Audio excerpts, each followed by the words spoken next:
নানা আলোচনা সমালোচনার সঙ্গী করে পর্দা নামল বিপিএল-এর ১১তম আসরের ৭টি দল আর ৪০ দিনের এই টুর্নামেন্টে শেষ হাসি ফরচুন বরিশালের। তবে ব্যক্তি সাফল্যের বিচারে পিছিয়ে ছিল না অন্য দলের তারকারাও। টুর্নামেন্টের সেরা ব্যাটার, বোলার এবং ব্যক্তিগত পুরস্কারে কে কত টাকা পেলেন থাকছে সেই আদ্যোপান্ত। ফরচুন বরিশালের সাফল্যের দিনে ফিকে হয়েছে বাকিদের হাসি। দলীয় পারফরমেন্সে তামিমদের থেকে পিছিয়ে ছিলেন সবাই, কিন্তু ব্যক্তিগত পারফরমেন্সে আলাদা করে নজর কেড়েছেন অনেকেই।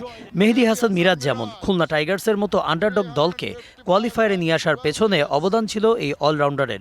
ব্যাট হাতে ১৪ ইনিংসে ৩৫৫ রান ও বোলিংয়ে শিকার করেছেন ১৩ উইকেট। হয়েছেন ম্যান অব দ্য টুর্নামেন্ট, সাথে পেয়েছেন ১০ লাখ টাকার অর্থ পুরস্কার। মেহেদী হাসান মিরাজ ফাইনালে বরিশালকে সামনে থেকে নেতৃত্ব দিয়েছেন তামিম ইকবাল। ২৯ বলে ৯-৪ এবং ১ ছক্কায় করেন ৫৪ রান। ফলে ম্যান অব দ্য ফাইনালের পুরস্কার উঠেছে তামিমের হাতেই। একই সঙ্গে উঠেছে ৫ লাখ টাকার চেক। মাঠের অলরাউন্ডার আমি, আর ঘরের allrounder Tylox. Tylox toilet cleaner, clean মানেই টাইলক্স। এছাড়া টুর্নামেন্টের সর্বোচ্চ রান সংগ্রাহক নাইম শেখ এবং সর্বোচ্চ উইকেট শিকারী তাসকিন আহমেদ পেয়েছেন ৫ লাখ টাকা করে।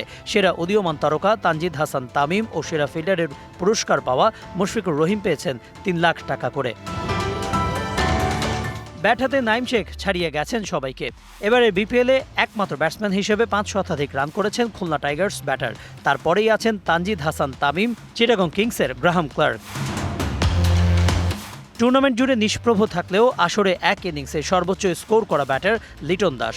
রাজশাহীর বিপক্ষে ম্যাচে অপরাজিত ছিলেন ১২৫ রানে।